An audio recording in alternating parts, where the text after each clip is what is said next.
Hi everyone, this is the ambassador. This morning I tried to go and get a follow up on an incident that took place a couple of weeks ago. And as you may know, I am now covering on Facebook and other social media outlets human trafficking. And um, it didn't dawn on me that I was actually being trafficked until I started having incidences with food lacing when I was living in Asheville, North Carolina. And you all may know my story that there is a very disturbed individual who keeps following behind me, wanting to use my trade name, which is Meda Ahyoka Perry. Now, I've had this trade name since May 3rd of 2018. And I think it's important that I come out with my story so everyone will be on the same page. This individual is very, very, very disturbed. And I've been in mental health for like 16, 17 years. I've been a social worker. I worked on both sides of the field. I worked in child welfare. I was a clinical supervisor before I changed my legal name from Sarita Renee McFarland Rook to my current name, Galilehi Ayoka. I was a clinical supervisor over a facility called Appalachia Behavioral Health Center in Florida, where I overseen 3 mental health clinics in Madison, Florida, Perry, Florida, and Monticello, Florida. And what compelled me to change my name was the fact that I was being targeted for my late husband's inheritance. We didn't know how wealthy his grandparents and his uncle were, until I started doing some research a couple of years ago that we weren't aware of. Well, I know I wasn't aware of. And it came to my attention last year because, as heirs and heiresses, you're always blessed, but there's always responsibility that comes with that recognition. We have responsibilities as grandchildren and relatives of his grandparents and his great uncle. If taxes are due, we're responsible for it. If anything is going on, if there's a sale or transaction going on, we need to be aware of it because we are the ones that have to approve it, sign off on it as a whole. And when my husband got the paperwork a little bit after we were married, about 17 years ago, that we were notified that we were heirs to David Rook, the nightmare started. We started being targeted financially. We started having people come at us for money and, stuff like that. And, like I said, I didn't know the depth of his grandfather's legacy until I moved to North Carolina a couple of years ago when I was contracting for myself, writing books and contracting with the state of North Carolina as an independent consultant, as a social worker through a third party, working with state agencies. Well, I didn't know people were following behind me. I had someone kick my door in, do like this, I guess, try to do a home invasion, but I was at work that particular day. Then I moved down the street. They followed me down the street, started breaking into my house. I had a second contract that I was on that took me a couple of hours away from my apartment. And while I'm not home, they're coming in my apartment, setting up, acting like they live in my house. I have no knowledge of these individuals. I don't know who they are. I don't know where they come from. But there is one particular disturbed individual who wants to be my trade name. Now, anybody who works in business, who owns a business, know that there are federal laws and local laws, state laws that we have to abide by when you own a corporate entity. You have to file for you have to get your tax identification number. I have that. You have to get registered with the deeds office. I did that. Well, in North Carolina, and every jurisdiction is different. Okay, every jurisdiction is different. Every state jurisdiction is different. In North Carolina, when you register your trade name or your fictitious assumed name, that name sticks with you for the rest of your life. So it's not like, I can give it to someone else or pass it along. No, it is assigned to Meda Ahyoka. I am Meda Ahyoka. My federal tax EIN number is in my full Cherokee name, Meda Ahyoka. I'm responsible for filing taxes every year, whether I make a dime or not. Okay, I am a writer, consultant, and speaker. That's what the permit business usage have on my business permit for the state of North Carolina in all 100 counties. I am all in 100 counties. As a writer, script writer, consultant, and speaker. I'm an ordained minister. We speak. What do ministers do? We speak. Okay, so if I go and do a revival or a women's conference, or if I'm speaking on my podcast or doing a book club, anything under my women's ministry, I'm fulfilling my business permit requirement.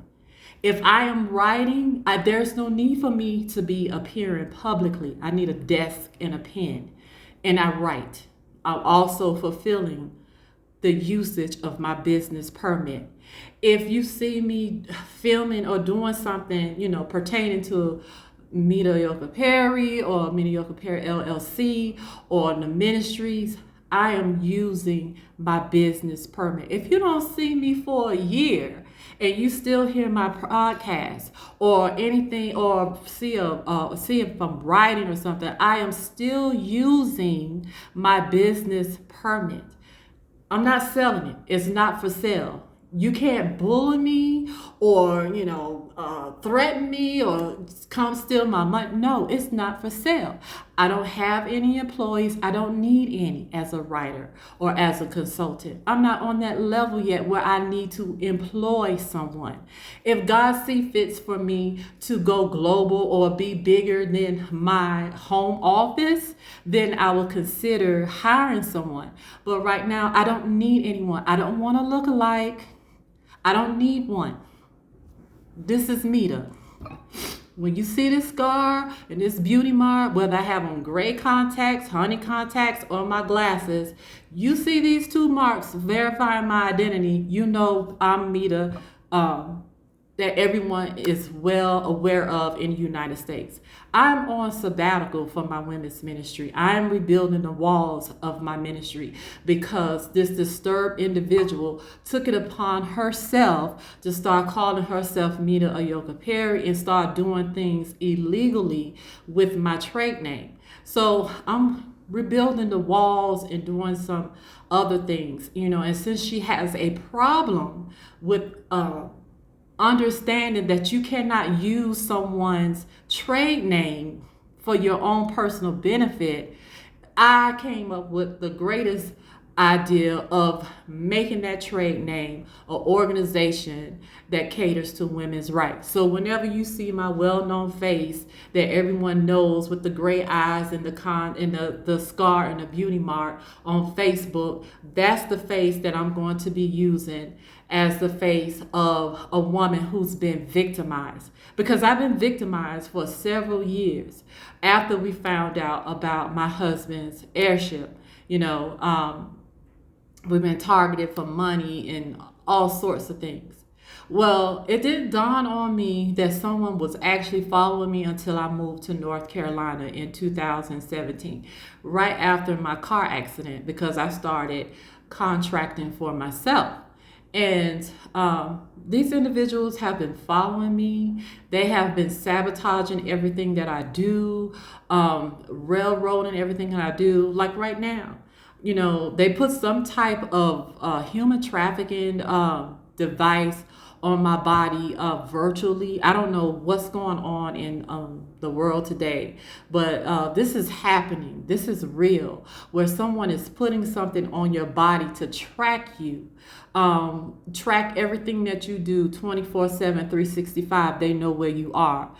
That, my dear, is human trafficking. When you don't have my permission or consent to put any type of device on my body or home or anything like that for purposes of watching me, that's human trafficking. Okay, when I discovered that I was being trafficked, I moved to South Africa on Via because this man, in company with this woman, has been following me. They follow me across 3 state lines, city to city, hotel to hotel, apartment complex, got to be right next to me, either on top of me, up under me, or next door, or across from me for purposes of watching me. This is real, okay? They have laced my food over a period of 18 months. And if you notice some of my pictures where I have on a burgundy lace front wig and you see this glamorous, beautiful model, no, that comes from poisoning, food lacing. I have no idea what that substance is. I don't know what they put in my food to make my face change and go through all these changes in my body. Um, since I've been here in Africa, I have not had that many incidences with my faces being changed. When I first got here, it maybe changed like 2 or 3 times, and then it stopped because I'm no longer in the environment where they can continue to attack me. Now, a couple of weeks ago, I was injected with some type of substance that resembles the depot shot. And everybody knows that I'm allergic to this shot. I'm allergic to a shot. It does not make me stop bleeding. It makes me bleed. And I am anemic, severely anemic, due to a medical condition I had with fibrous tumors. It caused me to be anemic. So this injection, because this man is in company with this woman, said that he did not want to see my period. So a few days later, I get injected with a substance that resembles the depot shot. I ended up going to the hospital. My hemoglobin level was a 5. That's 1 point from being in cardiac arrest because he didn't want to see my period. Okay, I have no idea who this man is. He just keeps following me. He keeps following me and he keeps hacking into my banking information, moving money out of my account. And I'm coming forward with this because I want the people to know that this is real. People of wealth or of money are being targeted, and this is what's going on now. And I want to bring this to the forefront.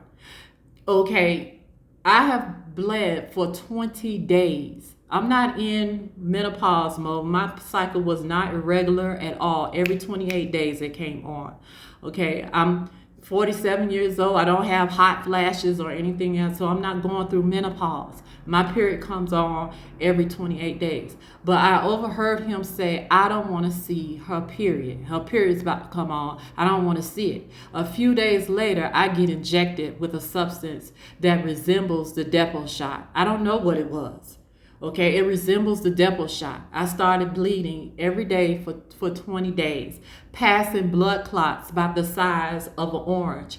And that's the same exact thing that happened to me when I was on the depot shot. On the depot shot, I bled every day for 9 months. Ended up going to Gwinnett County Emergency Center in Gwinnett, in Duluth, Georgia, and the ER was able to give me what I need to reset my body. So last week when I went to the hospital here in Rosebank, they gave me an alternative, whether iron transfusion or blood transfusion. And because the risk of contracting HIV is so high here in Africa, they give you those alternatives. So I chose the iron transfusion. So today I was supposed to go back and get the second dosage. My insurance company already authorized the second dosage. We know this.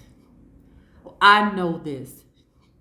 I show up today for my second dosage and, there's no authorization. I can't get it done. No problem. This is not the first time my medical treatment has been sabotaged behind these individuals. Like I said, this